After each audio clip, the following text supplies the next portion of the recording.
Durante 45 años limpió zapatos en el centro de Guadalajara. Todos lo conocían.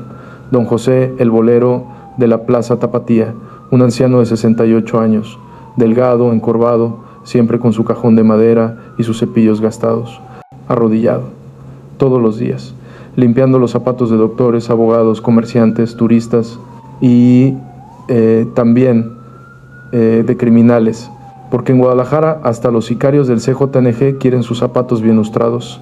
Durante décadas don José fue invisible, solo un viejito que lustraba zapatos por 30 pesos. Nadie lo miraba realmente, nadie le prestaba atención.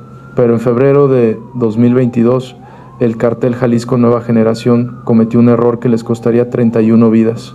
Secuestraron a la nieta de don José, Daniela, 14 años. La obligaron a prostituirse, la torturaron durante semanas y finalmente la mataron. Ese fue su error fatal, porque José Ramírez Castro no era solo un bolero humilde. Durante 18 meses, el anciano arrodillado que limpiaba zapatos envenenó sistemáticamente a 31 tratantes del CJNG, uno por uno, con una paciencia y precisión que dejó aterrorizado al cartel más peligroso de México. ¿Cómo lo hizo? ¿Cómo un anciano de 68 años, arrodillado limpiando zapatos, logró eliminar a toda una red de trata sin que nadie sospechara? ¿Qué veneno usó? ¿Cómo lo aplicaba sin ser detectado?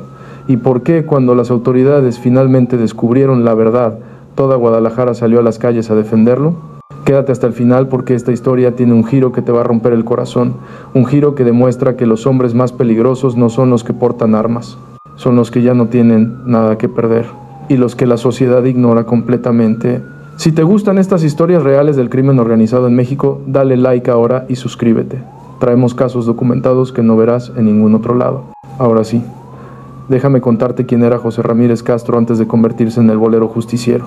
José Ramírez Castro nació en 1954 en un pueblo pequeño de Jalisco llamado Tototlán, hijo de campesinos, el menor de 7 hermanos. Creció en la pobreza extrema, su familia apenas tenía para comer. José trabajaba en el campo desde los 6 años ayudando a su padre. A los 12 años José dejó la escuela, solo había completado tercero de primaria, necesitaba trabajar. A los 15, en 1969, José emigró a Guadalajara buscando una vida mejor.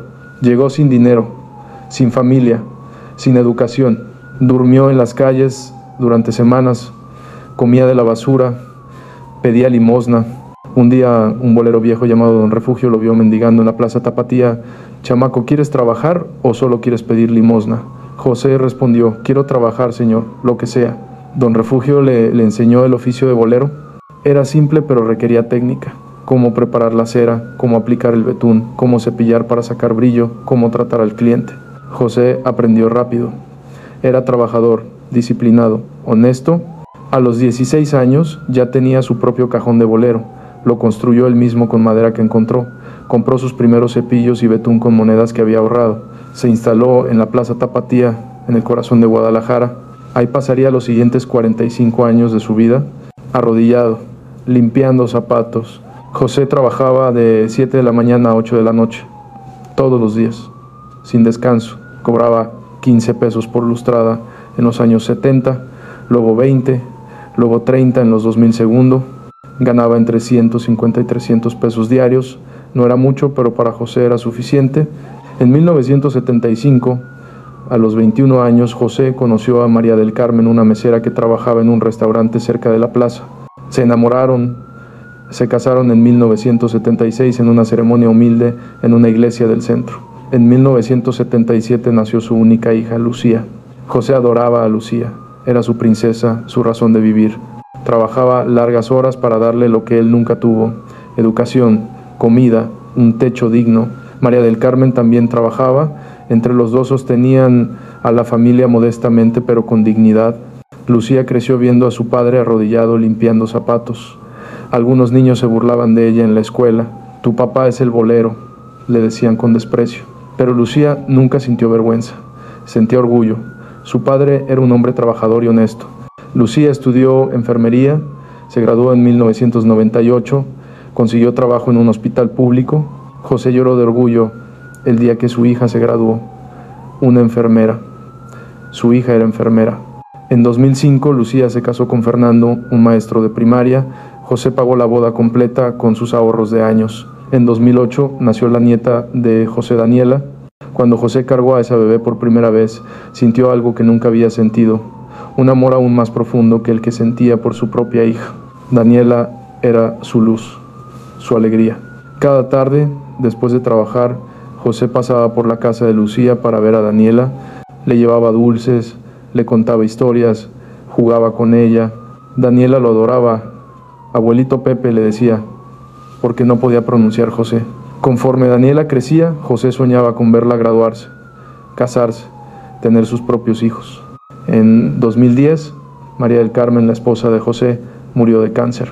José quedó viudo a los 56 años, devastado, pero tenía a Lucía y sobre todo tenía a Daniela. Esa niña era su razón para seguir viviendo. José siguió trabajando como bolero. Ya tenía 60 años. Su espalda dolía de tantos años arrodillado, sus manos estaban deformadas por la artritis, pero no se quejaba. Era su trabajo, su vida. En el centro de Guadalajara todos conocían a don José el Bolero. Era una institución, 40 años en el mismo lugar. Había lustrado zapatos a 3 generaciones de tapatíos.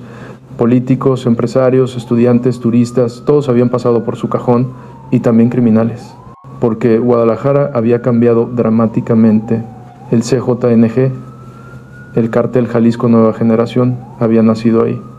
Controlaba la ciudad con puño de hierro. Sicarios, tratantes, narcomenudistas, todos operaban en el centro, y muchos le daban a lustrar sus zapatos a don José. José los reconocía, veía sus armas bajo las chamarras, escuchaba sus conversaciones sobre drogas, extorsiones, secuestros, pero José nunca decía nada, solo lustraba zapatos, cobraba sus 30 pesos y seguía con el siguiente cliente. No era su problema, él solo quería trabajar en paz. Para 2020 José tenía 66 años, pensaba en retirarse pronto, su cuerpo ya no aguantaba como antes. Daniela, su nieta, tenía 12 años, era una niña hermosa, inteligente, alegre, estudiaba en la secundaria, sacaba buenas calificaciones, soñaba con ser doctora. José estaba orgulloso, mi nieta va a ser doctora, le decía a cualquiera que lo escuchara. En 2021 Daniela cumplió 13 años, José le regaló una bicicleta que había comprado con sus ahorros. Daniela lloró de felicidad, abrazó a su abuelito, te amo, abuelito Pepe. José la abrazó fuerte, yo más, mi reina. Febrero de 2022, Daniela tenía 14 años. Era una adolescente normal, iba a la escuela, salía con amigas, usaba redes sociales. Un día Daniela recibió un mensaje en Instagram de una cuenta que decía ser una agencia de modelaje. Hola Daniela, vimos tus fotos, eres muy bonita, nos gustaría contratarte como modelo para publicidad de ropa juvenil, pagamos muy bien. Daniela, emocionada, respondió. La cuenta le pidió que fuera a una entrevista, le dieron una dirección en la colonia Oblatos. Daniela no le dijo a nadie, pensó que sería una sorpresa, que conseguiría trabajo y ayudaría a su familia. El 12 de febrero de 2022, Daniela salió de la escuela a las 2 p.m. como siempre, pero en lugar de ir a casa, fue a la dirección que le habían dado.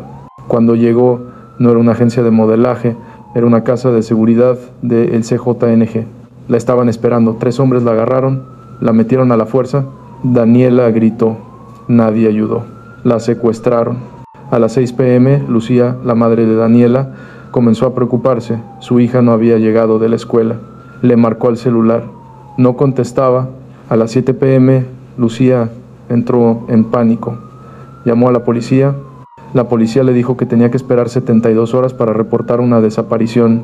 Lucía gritó, lloró, suplicó. Finalmente lograron que abrieran una investigación inmediata. José se enteró esa misma noche. Lucía lo llamó llorando. Papá, Daniela desapareció, no sé dónde está. José sintió que el mundo se detenía, su nieta, su Danielita. Durante las siguientes 3 semanas José no trabajó, buscó a su nieta día y noche, puso carteles por toda Guadalajara, ofreció recompensas, habló con la policía todos los días. Lucía estaba destruida, Fernando, su esposo, también. Pero José no se rindió, no podía, era su nieta. Marzo 5 de 2022, 3 semanas después de la desaparición, un trabajador de limpieza encontró el cuerpo de un adolescente en un terreno baldío en Tlaquepaque. La policía llamó a Lucía para identificar el cuerpo. José fue con ella. Sosteniéndola, Cuando entraron a la morgue y vieron el cuerpo, era Daniela, pero lo que le habían hecho, Daniela había sido violada repetidamente, torturada, tenía marcas de quemaduras, huesos rotos y finalmente estrangulada. La habían usado como esclava sexual durante 3 semanas y cuando se resistió demasiado, la mataron. Lucía colapsó gritando. Fernando la sostuvo mientras lloraba. José no gritó, no lloró en ese momento. Simplemente se quedó ahí, mirando el cuerpo destrozado de su nieta, la niña que había cargado de bebé, la que lo llamaba abuelito Pepe. Algo murió dentro de José ese día, algo que nunca regresaría. Si esta historia te está destrozando como me destrozó a mí, comparte este video. Estas historias necesitan ser conocidas. Dale like y comenta qué opinas. Ahora, lo que José hizo después nadie lo vio venir. El funeral de Daniela fue el más triste que la familia había vivido. Un ataúd blanco, una niña de 14 años, una vida apenas comenzando, destruida por monstruos. José estuvo callado todo el funeral. No lloró, no habló. Los familiares pensaban que estaba en shock, que el dolor lo había roto. No sabían lo que realmente estaba pasando en la mente de José. Durante la semana del funeral, José hizo algo que nadie notó. Investigó, habló con la policía, presionó por información, le suplicó que le dijeran qué sabían. Un detective, conmovido por el caso, le dio información extraoficial. Don José sabemos quién fue, es una red de trata del CJNG, operan en el centro de Guadalajara, secuestran niñas, las fuerzan a prostituirse, las matan si se resisten. ¿Tienen nombres?, preguntó José con voz fría. El detective dudó. Luego le pasó un papel con nombres y descripciones. Pero don José, no haga nada, estos tipos son peligrosos, déjenos manejar esto. José tomó el papel, asintió, se fue. Pero José no iba a dejar que la policía manejara nada, porque José conocía el sistema, sabía que no harían nada, que los criminales seguirían libres. Durante la semana siguiente, al funeral, José hizo algo extraordinario para un hombre de 68 años con solo tercero de primaria. Investigó sobre venenos, fue a bibliotecas públicas, pidió ayuda para buscar en internet en un café cibernético, preguntó en farmacias sobre sustancias tóxicas. José aprendió sobre venenos de absorción dérmica, sustancias que se absorben a través de la piel. Encontró información sobre dimetilmercurio, organofosforados, toxinas botulínicas, pero esos eran difíciles de conseguir. José necesitaba algo accesible, algo que pudiera obtener sin levantar sospechas. Y entonces encontró la solución perfecta: ricina. La ricina se puede extraer de semillas de ricino, una planta común en México. Es extremadamente tóxica y puede ser absorbida por la piel.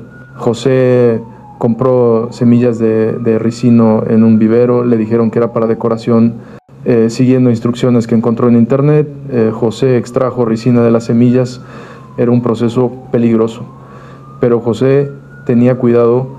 También consiguió otros venenos: arsénico de raticidas, talio de veneno para ratas industrial, y lo más ingenioso, desarrolló una mezcla de betún para zapatos con veneno incorporado.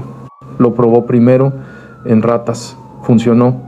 Las ratas que tocaban el betún envenenado morían en días. José había creado el arma perfecta y tenía el método de entrega perfecto, su trabajo de bolero. Marzo de 2022. José regresó a trabajar a la Plaza Tapatía. Sus compañeros boleros se sorprendieron. Don José ya regresó, tan pronto después de perder a su nieta. José sonrió tristemente. Tengo que trabajar, necesito mantener mi mente ocupada. Pero José no había regresado solo a trabajar, había regresado a cazar. Durante las siguientes semanas, José observó cuidadosamente a todos los que pasaban por la plaza. Buscaba coincidencias con las descripciones que el detective le había dado y los encontró. Uno por uno, José identificó a miembros de la red de trata, el reclutador que manejaba las redes sociales para engañar niñas, los operadores de casas de seguridad, los tratantes que vendían a las víctimas, los clientes frecuentes. José los identificó a todos, 31 hombres en total, y muchos de ellos le daban a lustrar sus zapatos regularmente. Abril de 2022, José comenzó su venganza. La primera víctima fue un tipo de 28 años apodado El Chino. Era reclutador, engañaba a niñas en redes sociales. El Chino pasaba por la plaza frecuentemente. A veces le daba sus zapatos a José para lustrar. Un día de abril, el chino llegó como siempre. Una lustradita, don José. José asintió. Claro, joven. El chino se sentó. Se quitó sus zapatos Nike, se los dio a José. José trabajó normalmente, aplicó el betún, cepilló, lustró, pero el betún que usó no era normal. Era su mezcla especial, betún mezclado con ricina y arsénico. José lo aplicó generosamente en el interior de los zapatos, donde el pie hace contacto directo. Terminó el trabajo. Le devolvió los zapatos al chino. El chino se los puso. Caminó. Le dio 50 pesos a José. Gracias, don José. Quedaron bien brillantes. José sonrió. Para eso estamos, joven. El chino se fue. No sabía que acababa de firmar su sentencia de muerte. Durante los siguientes días, el chino comenzó a sentirse mal. Náuseas, dolor de cabeza, debilidad. Pensó que era gripa. Tomó medicamentos. No mejoraba. Una semana después, el chino sufrió falla renal aguda. Lo hospitalizaron. Los doctores no entendían qué tenía. Sus órganos estaban fallando sin razón aparente. El chino murió 10 días después de que José le lustrara los zapatos. Causa oficial de muerte: insuficiencia renal de causa desconocida, posiblemente por consumo de drogas adulteradas. El chino consumía cocaína, así que la explicación parecía razonable. Nadie sospechó del viejo bolero. José se enteró de la muerte por las noticias locales. Esa noche fue al panteón donde estaba enterrada Daniela, se arrodilló frente a la tumba. Ya va uno, mi reina, quedan 30. Mayo de 2022, José aceleró, eliminó a 4 tratantes ese mes, todos clientes regulares que le daban a lustrar zapatos. José perfeccionó su técnica, aprendió la dosis exacta de veneno, cómo aplicarlo para maximizar absorción. Algunos morían rápido, otros lentamente. José no sentía remordimiento, solo satisfacción fría. Los 4 murieron en el transcurso del mes, todos aparentemente por causas naturales o enfermedades, uno de falla hepática, otro de paro cardíaco, 2 de fallas multiorgánicas. Los doctores nunca encontraron la causa real, nunca hicieron análisis toxicológicos profundos, eran solo criminales muertos. Nadie investigaba mucho. Junio, José eliminó a 5 más, usaba diferentes venenos, variaba las dosis, variaba los métodos, a veces el betún envenenado en los zapatos, a veces regalaba franelas para limpiar zapatos impregnadas con veneno de contacto. Una vez le regaló a un tratante una botella de tequila que había envenenado previamente. José era creativo, meticuloso, paciente. Para julio había eliminado a 10 de los 31. El CJNG comenzó a notar algo extraño. 10 miembros de su red de trata habían muerto en 4 meses, todos aparentemente por causas naturales. Era sospechoso. Trajeron a un investigador interno, un exmédico que trabajaba para el cartel apodado El Doc. El Doc comenzó a revisar las muertes, buscó patrones, encontró algo. Todos habían estado en el centro de Guadalajara regularmente, pero eso no significaba mucho. El centro era grande, miles de personas pasaban por ahí diariamente. El Doc no pudo encontrar conexión específica, nunca pensó en el bolero, porque ¿quién sospecharía de un anciano de 68 años arrodillado limpiando zapatos? Antes de continuar, necesito que hagas algo. Dale like a este video ahora, ayuda muchísimo. Suscríbete y activa la campanita. Comenta qué harías tú en el lugar de don José. Ahora, los siguientes meses fueron devastadores para el CJNG. Agosto a diciembre de 2022, José eliminó a 15 tratantes más en esos 5 meses, 3 por mes, sistemáticamente. Algunos eran clientes directos que le daban zapatos a lustrar. Otros, José tuvo que buscar formas creativas de acercarse. A uno le regaló una lata de betún envenenada, el tratante la usó para lustrar sus propios zapatos, murió días después. A otro lo envenenó a través de un intermediario. José le regaló pañuelos impregnados con veneno a un ayudante del tratante. Cuando el tratante usó los pañuelos, se envenenó. José era brillante. Cada muerte parecía natural. Cada método era diferente. El CJNG estaba en pánico. Habían perdido 25 miembros de su red de trata en 10 meses. Trajeron refuerzos de seguridad, investigadores privados. hasta brujos que les dijeron que había un maleficio, pero nunca encontraron al responsable, porque el responsable era invisible, un viejo bolero arrodillado en la plaza, tan común que era invisible. Enero de 2023, José había eliminado a 25 de los 31, quedaban 6, pero estos 6 eran los más difíciles, los más importantes, los más cuidadosos. Incluía el Toro, el jefe de la red de trata en Guadalajara. El Toro era extremadamente paranoico. Después de perder a 25 de sus hombres, prácticamente no salía de su casa fortificada. José sabía que tendría que cambiar su estrategia para estos últimos. Febrero de 2023, un año después de la muerte de Daniela, José eliminó a otros 3 tratantes ese mes. Usó métodos más arriesgados, más directos. A uno lo siguió hasta su casa. Esperó a que saliera y roció el volante de su carro con veneno de contacto altamente concentrado. El tratante murió mientras manejaba, tuvo un accidente, lo catalogaron como muerte por trauma vehicular. A otro lo envenenó directamente. José se disfrazó como vendedor ambulante, le vendió una paleta helada envenenada. Murió esa misma noche de paro cardíaco fulminante. El tercero murió cuando José manipuló su aire acondicionado, introduciendo gas tóxico. 28 eliminados, quedaban 3. Marzo de 2023. José eliminó a los últimos 2 operadores de casas de seguridad. Uno murió envenenado a través de su comida. José había sobornado a un repartidor de comida para que agregara veneno en un pedido específico. El otro murió electrocutado aparentemente. José había manipulado el sistema eléctrico de su casa. 30 eliminados. Quedaba uno, el Toro. El Toro era el objetivo final, el jefe, el que había ordenado todo. Pero el Toro estaba escondido, protegido, casi imposible de alcanzar. José pasó semanas planeando, observando, esperando una oportunidad, y finalmente la encontró. El Toro tenía una debilidad, vanidad. A pesar de estar escondido, el Toro ocasionalmente salía para reuniones importantes con otros líderes del cartel, y cuando salía siempre quería verse bien. Zapatos lustrados, ropa impecable. Un contacto le dijo a José que el Toro asistiría a una reunión en un restaurante de lujo en Zapopan. José tuvo una idea audaz.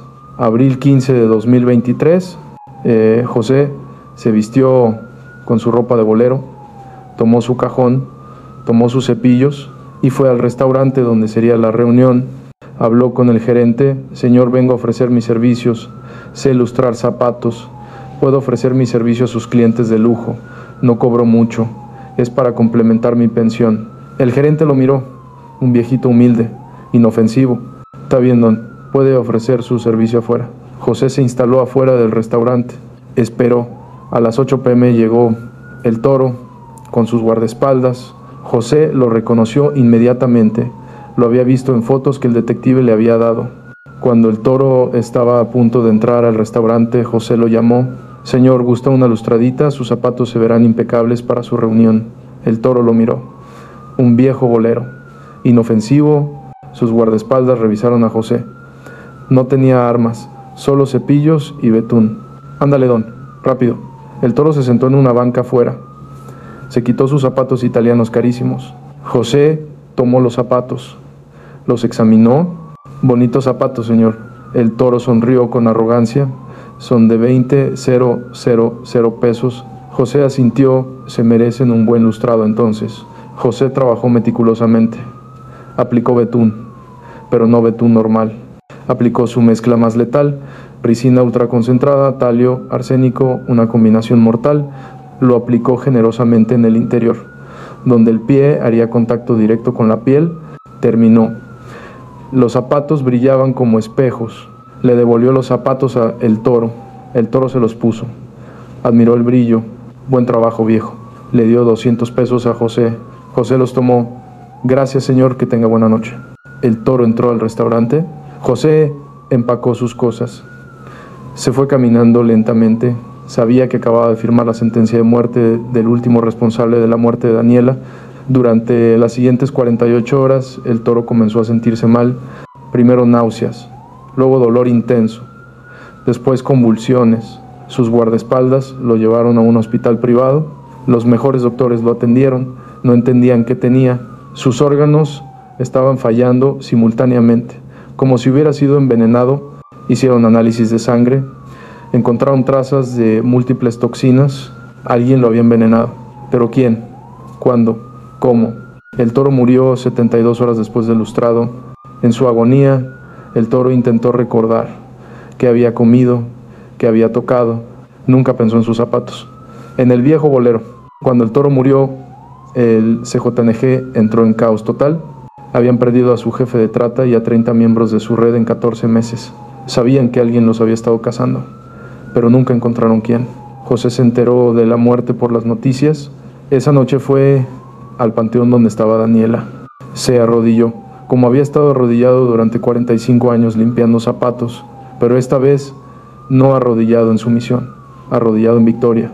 Ya están todos, mi reina, los 31, el que te secuestró, los que te torturaron, los que te mataron, todos pagaron. José lloró, por primera vez desde el funeral, lloró, no lágrimas de dolor, lágrimas de liberación. Su venganza estaba completa, pero la historia no terminó ahí. Mayo de 2023, las autoridades federales finalmente conectaron los puntos.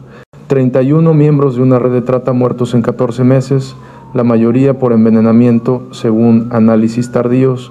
Exhumaron cuerpos, hicieron análisis toxicológicos profundos, encontraron el patrón, todos habían sido envenenados con sustancias similares.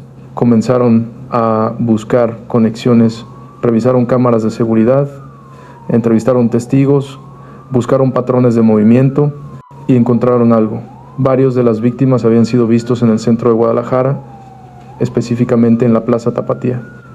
Investigaron más, preguntaron a comerciantes, ¿conocen a alguien sospechoso, alguien que interactuara con criminales? Un comerciante mencionó, bueno, está don José el Bolero, muchos de esos tipos le daban a lustrar zapatos. Los investigadores se rieron al principio, un bolero de 68 años, pero investigaron de todas formas. Descubrieron que José Ramírez Castro había perdido a su nieta hacía 14 meses, víctima de trata. Las fechas coincidían, pusieron vigilancia discreta en José, lo observaron durante semanas. José trabajaba normalmente, lustraba zapatos, nada sospechoso, pero decidieron registrar su casa. Junio 10 de 2023, un operativo policial llegó a la humilde casa de José en la colonia La Federacha. José estaba ahí, preparando su equipo de trabajo para el día. José Ramírez Castro necesita venir con nosotros. José no se resistió, asintió calmadamente. En su casa encontraron evidencia, frascos con veneno, listas de nombres, 31 nombres, todos tachados. En el interrogatorio, José confesó todo. Les dio detalles exactos de cada envenenamiento, los métodos, los venenos, las fechas, por qué lo hizo. José respondió con voz tranquila: porque mataron a mi nieta, la violaron, la torturaron, la asesinaron, tenía 14 años y el sistema no hizo nada.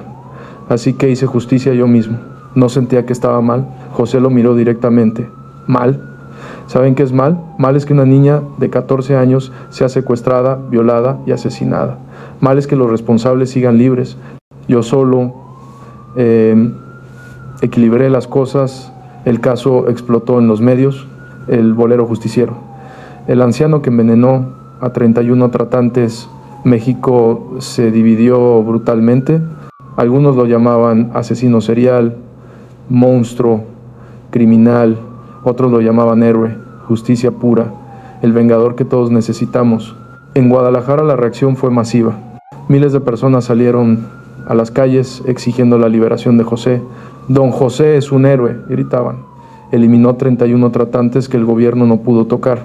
Familias de víctimas de trata se unieron a las protestas. José hizo lo que todos quisiéramos hacer. Vengó a su nieta. El caso llegó a juicio en octubre de 2023. José se defendió a sí mismo, rechazó abogados. Su argumento fue simple: hice justicia porque el sistema falló. La fiscalía argumentó 31 homicidios premeditados, asesinato serial. El juicio duró 2 meses, fue mediático, protestas diarias afuera del juzgado.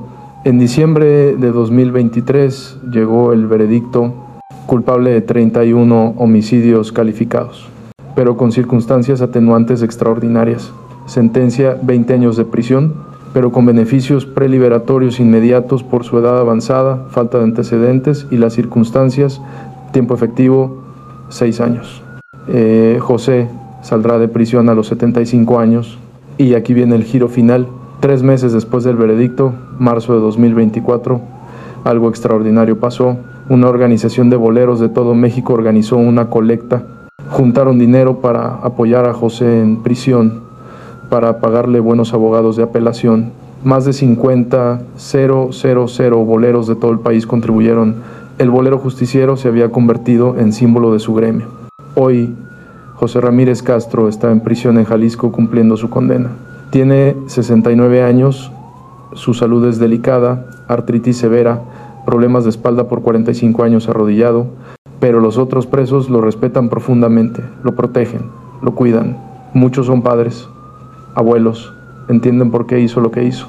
José da clases de alfabetización a otros presos, les enseña a leer y escribir, recibe cientos de cartas de apoyo cada mes. Una carta de una madre decía: gracias por vengar a todas nuestras hijas desaparecidas. En una entrevista desde prisión le preguntaron, ¿se arrepiente? José pensó largo rato. Me arrepiento de no haber podido proteger a Daniela, de no haberla acompañado ese día, de no haber estado más alerta, pero me arrepiento de haber matado a los 31 responsables. No, lo volvería a hacer. ¿Qué hará cuando salga? José sonrió tristemente. Voy a seguir siendo bolero, es lo único que sé hacer, es lo único que soy, pero ya no voy a estar arrodillado ante nadie. Ya pagué mi deuda con Daniela. La historia de José Ramírez Castro es devastadora. No es solo venganza, es el símbolo de México olvidado, el hombre arrodillado que todos ignoran, el anciano que limpia zapatos por monedas, el invisible. Ese hombre perdió lo que más amaba, su nieta, su razón de vivir, y cuando el sistema le falló, tomó justicia en sus manos.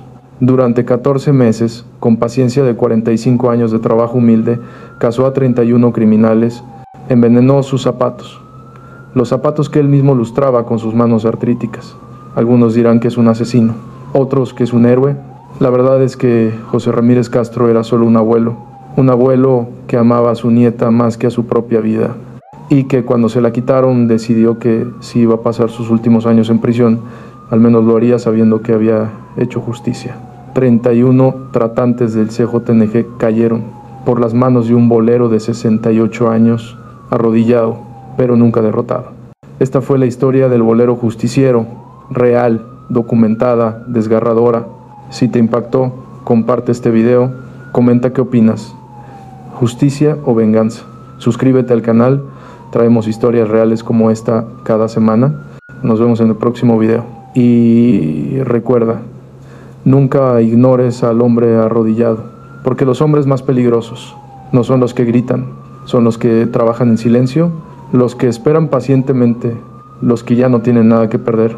31 tratantes del CJNG pusieron sus zapatos en las manos de don José, sin saber que esas manos humildes eran las manos de su verdugo. Lustrado tras lustrado, veneno tras veneno, hasta que la cuenta quedó saldada y Daniela pudo descansar en paz, junto a su abuelito Pepe, que pronto se reunirá con ella, cuando cumpla su condena y finalmente descanse, sabiendo que cumplió su promesa de protegerla, aunque fuera demasiado tarde para salvarla. Nunca fue demasiado tarde para vengarla.